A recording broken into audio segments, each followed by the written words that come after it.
Hey everyone, I'm Enraged and welcome to my top 18 fastest off-road cars for Need for Speed Heat. I've tested all the cars in the inspiration track, which I find has a good balance of straight lines and curves. I did the same pass using nitros in the same spots, repeated several times and calculated an average time for every car. I'm sure I'm not breaking any world records, but the idea here is to see the potential speed of each car compared to each other. Also, I've tested all cars, including hyper cars. I mean, I had to know how they perform as well. So if you don't like those cars being included, don't worry, I'll include more cars in the honorary mentions. Let's begin. We begin this list with a tie between the Fairlady 240ZG, the DB5 and the M3 Evolution 2.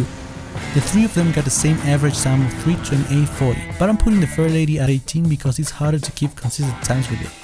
The 17th position is for the DB5 because of more consistent times, better acceleration and higher top speed. And the M3 is at number 16 for even better acceleration, better off-road top speed and more powerful nitros. With an average time of 3:28, at the 15th spot we have the RSX S.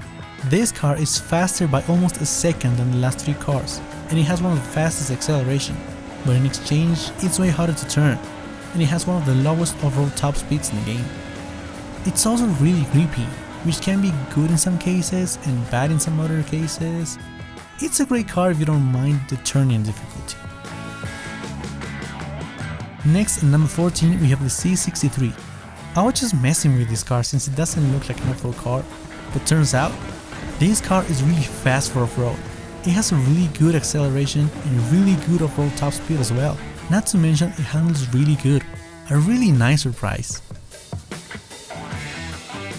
At number 13 we have the Impreza 10. I actually got recommended the Impreza 2006, but when testing, the 2010 version did way better. It has a lower off-road top speed than the C63, but it has better acceleration. The MX-5 is one of the fastest cars for racing, but it's one of the best for off-road as well.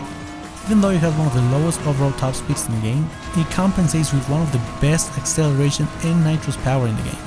Plus, being smaller, it's easier to avoid walls and obstacles. I wasn't expecting a lot of the next two cars since they were some of the worst cars in Need for Speed Payback. Fortunately, they got buffed a lot in Need for Speed Heat. At number 11 and 10, tied in average times, we have the M5 and the Evo 9.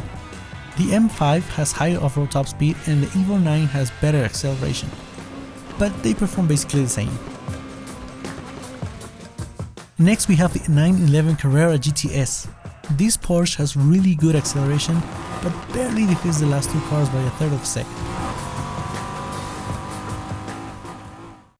Now we enter the group of what I consider the competitive off-road cars. And we begin with the Corvette Grand Sport. A great car for race, off-road and drift alike. It has a bad off-road top speed, but it has great acceleration and handling. At number 7 we have the Firebird. It has barely decent acceleration, but it's really close to the highest off-road top speeds in the game. Now this is what it should have been like in Need for Speed Payback. When I was testing this car, I was breaking my records everywhere, and I was doing it first try. I was amazed by this car, and no one is talking about it. Maybe because it doesn't have the best acceleration or off-road top speed, but it keeps its speed and its nitros power is very strong. The Q60 is definitely one of my favorite cars in the game now. The Bel Air. It was one of the best off-road cars in Need for Speed Payback, but it got nerfed in Need for Speed Heat, and now it drops to 5th position. It still has the highest off-road top speed in the game, like in Payback, but its acceleration dropped from OP to decent. As usual, it loses speed in corners, but it has great nitros power.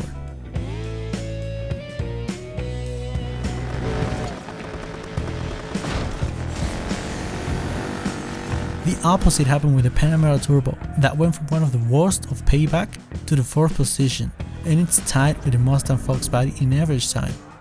I'm putting the Panamera in 4th since the Foxbody has one of the best acceleration in the game, and the Panamera has only a little bit more top speed. Now, before we get to the OP cars, we'll see some honorable mentions.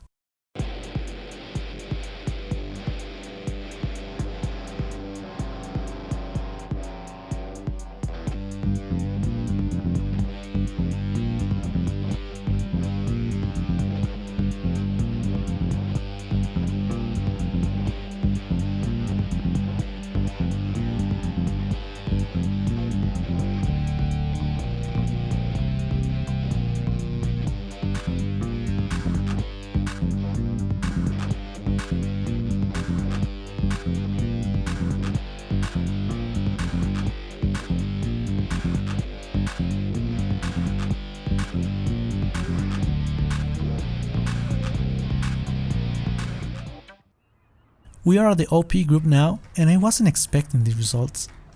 At number 2 we have the Beetle. This car has the best acceleration in the game and the best nitrous power, but it has one of the lowest off-road top speeds in the game. The biggest problem though is its turning. You barely move to the side and the car immediately turns 90 degrees and drifts out of control. It's really hard to control, but if you are able to, you get one of the fastest cars in the game, almost 2 seconds faster than the Foxbody'. And the fastest off-road car in Need for Speed Heat is the RSR. The RSR has one of the best acceleration, nitrous power and cornering speed in the game, and it's almost a second faster than the Beetle, but without its flaws. It's basically OP, which is kinda sad because the RSR is already OP on standard races, so now we won't stop seeing the RSR online, no matter what mode we play. I don't know why Ghost keeps making the RSR so OP, but whatever.